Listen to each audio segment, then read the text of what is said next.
नमस्कार दोस्तों, लिसो maths YouTube channel पे आप सभी का बहुत बहुत स्वागत है। मैं अभिमन्यु शास्त्री। आज हम रस का भाग 2 आपके लिए लेकर के आए हैं। इससे पहले हमने रस का टॉपिक प्रारंभ किया था, शुरू किया था। उसमें हमने रस के स्थायी भाव पढ़े थे। 9 हमारे मुख्य रस होते हैं। रस के प्रवर्तक आचार्य भरतमुनि हैं। प्रत्येक रस का अपना स्थायी भाव होता है। रस के 4 अंग होते हैं। ये तमाम बातें इससे पहले की वीडियो में हम पढ़ चुके हैं। रस हमारे कुल संख्या 11 होती है और मुख्य हमारे रस 9 होते हैं। नाटक में रस की संख्या 8 होती है। नाटक में एक प्रकार से जो हमारा शांत रस होता है उसको रस के रूप में स्वीकृत नहीं किया जाता है। इससे पूर्व की जो वीडियो थी हमारी रस की, उसमें हमने क्या पढ़ा है? उसमें हमने श्रृंगार रस को पढ़ा है। और श्रृंगार रस के हमारे 2 भेद होते हैं, एक संयोग और दूसरा हमारा वियोग श्रृंगार होता है। तो इससे पहले हम क्या पढ़ चुके हैं? संयोग श्रृंगार को पढ़ चुके हैं। उसके बाद चलिए आगे बढ़ते हैं, इस कड़ी को आगे बढ़ाते हैं। और इस कड़ी में हम क्या पढ़ेंगे आगे? इस कड़ी में हम अगला जो भेद होता है हमारा श्रृंगार रस का, यानी कि वियोग श्रृंगार को हम पढ़ेंगे। तो चलिए रस भाग 2 वियोग श्रृंगार को लेकर के आए हैं। ये देखिए, वियोग श्रृंगार। वियोग का मतलब होता है एक प्रकार से अलग हो जाना, बिछड़ जाना। संयोग में नायक नायिका पास पास होते हैं, दोनों का मिलन होता है। लेकिन वियोग में क्या होता है? वियोग में नायक नायिका क्या हो जाते हैं? अलग अलग हो जाते हैं दोनों, लेकिन दोनों के मध्य जो प्रेम है वो बना रहता है। वहाँ पर हमारा वियोग श्रृंगार हो जाएगा। स्थायी भाव दोनों का एक होता है, यानी कि संयोग का स्थायी भाव भी रति होता है और जो हमारा वियोग श्रृंगार रस होता है उसका स्थायी भाव भी क्या रहेगा? एक प्रकार से इस रस का स्थायी भाव भी हमारा रति रहेगा, जिसको हम प्रेम कहते हैं। रति या प्रेम हमारा इसका स्थायी भाव होता है। लेकिन इसमें क्या होता है? इसमें नायक नायिका अलग अलग हो जाते हैं दोनों, संयोग में पास पास होते हैं। विरह इसके अंदर दर्शाया जाता है एक प्रकार से। कैसे? ये देखो, आप उदाहरण के द्वारा इसको समझने का प्रयास करेंगे। हे खग हे मृग हे मधुकर श्रेणी, तुम देखी सीता मृग नैनी। जब रावण माता सीता का अपहरण करके लेके जाते हैं और राम जैसे भी आते हैं वहां पर कुटिया में, तो उन्होंने देखा कि सीता वहां पर नहीं है। सीता को अनुपस्थित देख करके राम बहुत इंतजार करते हैं, वहां पर सीता नहीं मिलती उनको। लेकिन अंत में राम इतने बेचैन हो जाते हैं, इतना वियोग हो जाता है सीता के चले जाने का उनको, तो वो क्या करते हैं? वो पूछते हैं किसे? हे खग। प्रभु श्री राम कहते हैं कि हे पक्षियों, पक्षियों के पास जाते हैं, पक्षियों से पूछते हैं कि आपने सीता को देखा क्या? हे मृग, फिर मृग के पास जाते, हिरण के पास जाते हैं। भगवान राम कहते हैं मृग को, हे मृग, आपने मेरी सीता को देखा क्या? हे मधुकर श्रेणी, एक प्रकार से जो भंवरे होते हैं उनकी जो श्रेणियां होती हैं, उनसे भी जाकर के पूछते भगवान राम कि तुमने, आप सभी ने मेरी सीता को देखा क्या? यानी कि वन के अंदर जितने भी पशु पक्षी हैं उनसे प्रश्न कर रहे हैं भगवान श्री राम। क्यों? क्योंकि विरह सता रहा है उनको। माता सीता को वहां पर न देख करके प्रभु श्री राम बहुत ज़्यादा क्या हो जाते हैं? एक प्रकार से बेचैन हो जाते हैं, विरह हो जाता है। तुम देखी सीता मृग नैनी, उन सभी को पूछते हैं कि तुमने मेरी सीता को, मृग के समान नैनों वाली, आंखों वाली सीता को देखा क्या? मृग नैनी में समास बनता है। मृग नैनी में हमारा बहुब्रीहि समास बनता है। मृग के समान आंखों वाली, कौन? माता सीता को यहाँ पर प्रस्तुत किया है। भगवान राम कह रहे हैं कि मृग के समान आंखों वाली मेरी सीता को देखा क्या आपने? तो यहाँ पर भगवान राम का क्या हो रहा है? वियोग प्रकट हो रहा है। किसके प्रति? माता सीता के प्रति वियोग प्रकट हुआ है। इससे पहले जो संयोग श्रृंगार हमने पढ़ा था उसमें सीता माता का प्रेम प्रकट हुआ था, क्योंकि वहाँ पर दोनों पास पास थे। यहाँ पर माता सीता पास नहीं है, क्योंकि उसका तो रावण अपहरण करके लेके गया है। माता सीता अनुपस्थित है और राम उसके वियोग को एक प्रकार से झेल रहे हैं। तो यहाँ पर कौन सा रस बनता है? हमारा वियोग श्रृंगार बनता है। पेपर में क्या करता है? पेपर में जो कि तो पंक्ति उठा के दे देगा और पूछेगा प्रस्तुत पंक्ति में हमारा कौन सा रस है। तो इस पंक्ति में भगवान राम का माता सीता के प्रति वियोग दर्शाया गया है, तो इसमें हमारा वियोग श्रृंगार रस बनता है। इसी तरह से अगला बहुत ही महत्वपूर्ण उदाहरण हमारा है न जाने कितनी बार एचएसएससी में पूछा जाता है, एग्जाम ओरिएंटेड हमारा उदाहरण बनता है। क्या निसी दिन बरसत नैन हमारे, पावस ऋतु सदा रहे हम पे, जब से श्याम सिधारे। यहां पर जो गोपियां हैं, गोपियों का वियोग दर्शाया गया है। भगवान कृष्ण क्या करते हैं, मथुरा चले जाते हैं गोपियों को वहां पर छोड़ करके, और गोपियों को आश्वासन देते हैं। भगवान श्री कृष्ण क्या आश्वासन देते हैं कि कुछ समय के बाद में मैं आपके पास लौट के आऊँगा। लेकिन भगवान श्री कृष्ण वापस लौट के नहीं आते हैं। संदेश वाहक के रूप में वहाँ पर एक प्रकार से भंवरे को भेजते हैं, भ्रमर को भेजते हैं संदेश दे करके, और कहते हैं कि जाओ गोपियों को योग का संदेश दे करके आओ।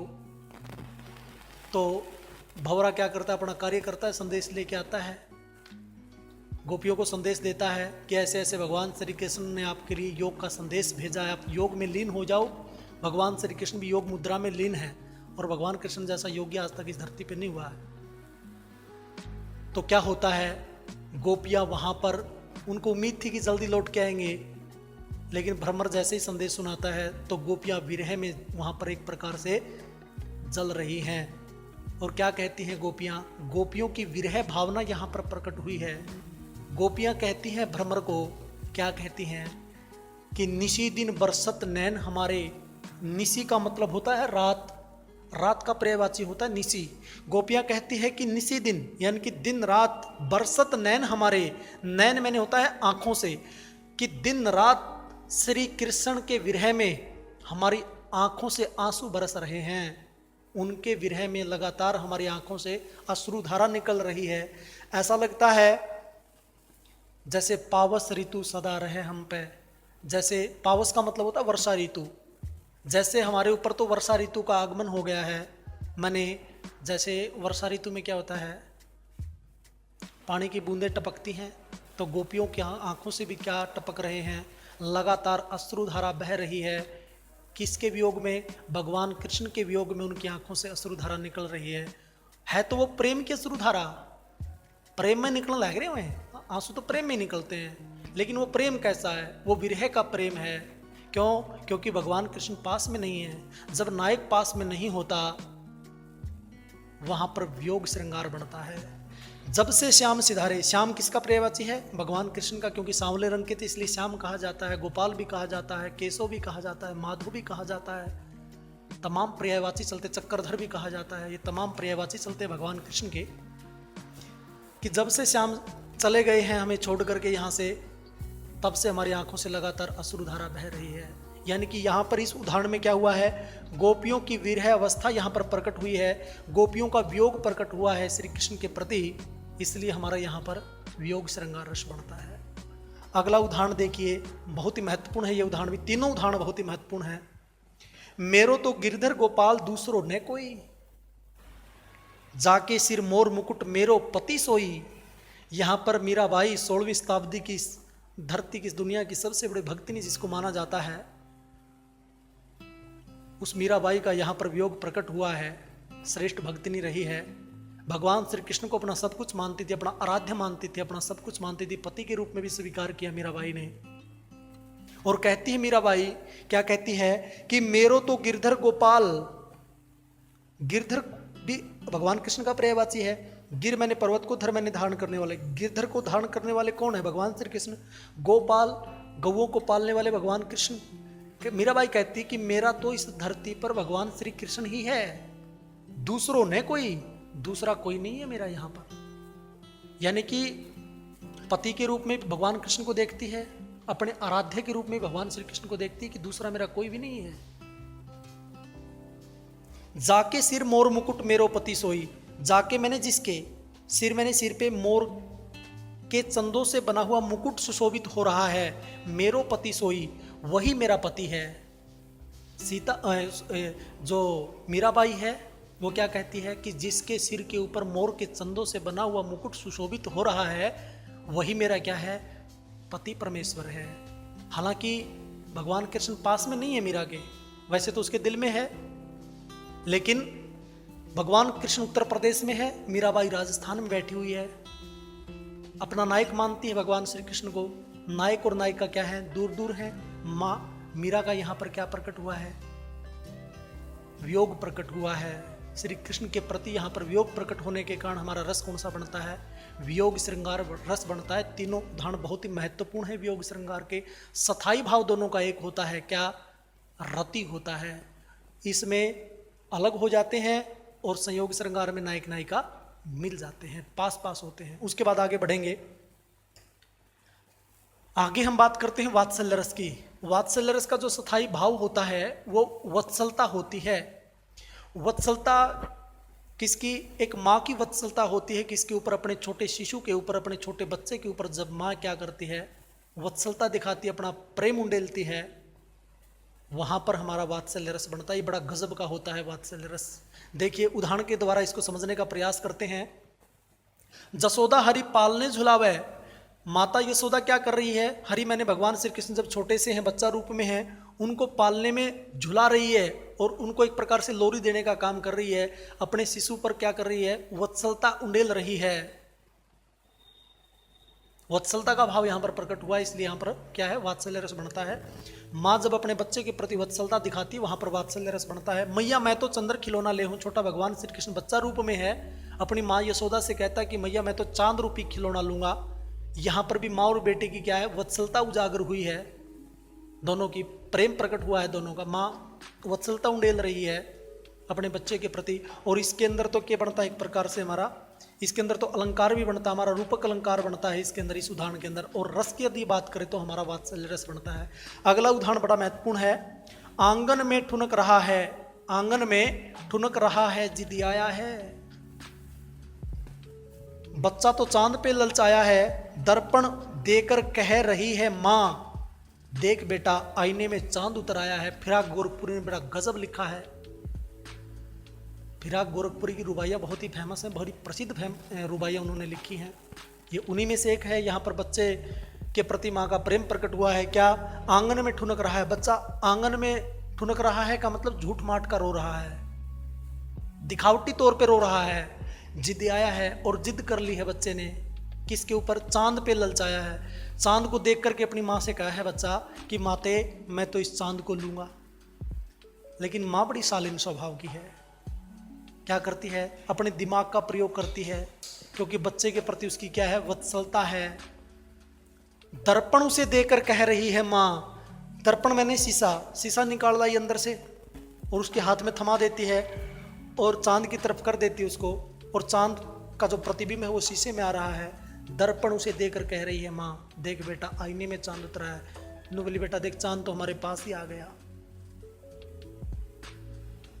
आईने में ही आ गया चांद हमारे पास। बच्चा क्या हो जाता है? प्रश्न हो जाता है अपनी माँ की वत्सलता देख करके। यहाँ पर माँ ने क्या दिखाई है? वत्सलता दिखाई अपने बच्चे के प्रति। तो रस कौन सा बनेगा यहाँ पर? रस हमारा वात्सल्य बनेगा। बड़ा गजब का रस होता है और माँ तो बड़ी महान होती है साथियों।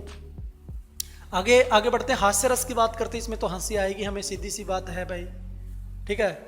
माँ तो राजा की रंग की, चोर की, फकीर की चाहत का अंबार हूँ, कभी किस्मत पर इठलाती, कभी उस विधाता को कोसती, कभी करनी पर पछताती, फिर भी सबको अपना एक समझती, मेरी चाहत क्या मैं नहीं जानती, सब कुछ अपने बच्चों पर लुटाती, जवानी जाती जरा चलाता, बच्चों के सारे मेरा बुढ़ापा कट जाता, मैं राम की माता कौशल्या हूँ, मैं गांधारी हूँ, मैं कुंती हूँ, मैं परशुराम की माता हूँ, आखिर मेरी पहचान है, मैं ममता की मूर्त हूँ, क्योंकि मैं माँ हूँ, मैं ममता की छाँ हूँ। माँ की वत्सलता तो बड़ी अपार होती है इस दुनिया में, उसका कोई शानी नहीं, उसका कोई मुकाबला नहीं कर सकता साथियों। उसके बाद आगे बढ़ते हैं, थोड़ा सा चलो गंभीरता को छोड़ करके, क्योंकि रस का टॉपिक है भाई, बड़ा हंसना भी जरूरी है। और बड़ा गजब का यार, हास्य रस तो अपने कदम कदम पर है हरियाणा में, वो क्या है हास्य रस बन जाए। चलो हास्य रस की बात करेंगे हम, जिसका स्थायी भाव क्या है? हास। ये हमारे क्या होते हैं? एक प्रकार से भाव होते हैं, जागृत होते हैं घटना को देख करके, परिस्थिति को देख करके, ठीक है ना। अब जहां पर करुणा की बात होगी तो वहां पर करुण रस ही बनेगा, और हंसी को नहीं आवे, खास बात है यार, वहां पर हंसी नहीं आएगी। जहां पर हास्य की बात होगी वहीं पर हंसी आएगी हमें। कैसे? ये देख लो, बड़ा गजब का उदाहरण है और बहुत ही महत्वपूर्ण उदाहरण हमारा यहाँ पर है, ये सिलेक्टेड उदाहरण है हमारा ये। तंबूरा ले मंच पर बैठे प्रेम प्रताप, 15 मिनट साज मिले घंटा भर आलाप, घंटा भर आलाप राग में मारा गोता, धीरे धीरे खिसक चुके थे सारे श्रोता। इसका भाव समझिए क्या कहना चाहता है। प्रेम प्रताप नाम का कोई शख्स है, तंबूरा लेके मंच पे बैठा हुआ है, अपनी कला का प्रदर्शन करने की क्या कर रहा है, बाट जो रहा है, इंतजार कर रहा है कि मेरी बारी आओगी और मैं तंबूरा बजाऊंगा, मंच पर जाएगा ना। लेकिन वो आयोजक जो होते हैं क्या कहते, प्रेम प्रताप ने कहने लगे, भाई प्रेम प्रताप तेरे को 15 मिनट मिलते हैं, अपनी कला का प्रदर्शन कर, 15 मिनट दिए जाते हैं तेरे को। लेकिन प्रेम प्रताप जैसे मंच पे आता है, उसकी बारी आती है, क्या होता है, 15 मिनट साज मिले, घंटा भर आलाप मिलते तो 15 मिनट हैं, लेकिन 1 घंटे क्या करता है वो, आलाप राग में, घंटा भर आलाप राग में मारा गोता, 1 घंटे तक राग छेड़ देता है, राग में चला जाता है, गहराई में चला जाता है। आंख बंद कर ली, स्टेज पे बैठा है और लंबा राग छेड़ दिया। तो राग छेड़ने के बाद क्या हो जाते हैं, वहाँ पर जो ऑडियंस बैठी हुई, जो दर्शक बैठे हैं, वो सारे बोर हो लिए, और प्रेम प्रताप आंख बंद कर रहा है और राग में अपना आप पे आप लाग रहा है गुनगुनान, धीरे धीरे खुशक चुके थे सारे श्रोता। लेकिन जैसे ही 1 घंटे के बाद आंख खोल के देखी प्रेम प्रताप ने, सामने सारी कुर्सी खाली, कोई भी नहीं बैठा, आप पे लाग रहा कल्लाए। और सारे आयोजक जो थे, जिन्होंने कार्यक्रम का आयोजन कर रखा था, प्रेम प्रताप ने जैसी आँख खोली, कोई नहीं पाया, आयोजक भी छोड़ छोड़ बैजी अपना सारा काम, प्रेम प्रताप कल्ला लग रहा। धीरे धीरे खिसक चुके थे सारे श्रोता चले गए, सारे आयोजक चले गए। तो यहाँ पर क्या बनेगा, हमारा हास्य रस बनता, जहाँ पर हंसी आती है। बुरे एक उदाहरण हो रहा है इसका, मैं इसको वर्बली बता देता हूँ आपको। बुरे समय को देखकर गंजे तू क्यों रोए, देखते हैं हंसिया होगी, सुधारण तो पढ़ते हैं जी हंसी, मेरा मेरा पटाखा इसमें हास्य रस है। बुरे समय को देख कर गंजे तू क्यों रोए, किसी भी हालत में तेरा बाल ना बाका होए। यहां पर भी क्या बनता हमारा, इससे तो अलग से भाव पता चल रहा है, हास्य रस बनेगा यहाँ पर हमारा। तो ये होता हमारा साथियों हास्य रस। तो आज के लिए इतना ही, अगली वीडियो में अगला रस लेकर के आएंगे, लिसो मैथ्स। हमारे YouTube चैनल को आप जरूर से जरूर सब्सक्राइब करें, इस वीडियो को ज़्यादा से ज़्यादा शेयर करें। आपका बहुत बहुत धन्यवाद। जय हिंद, जय भारत।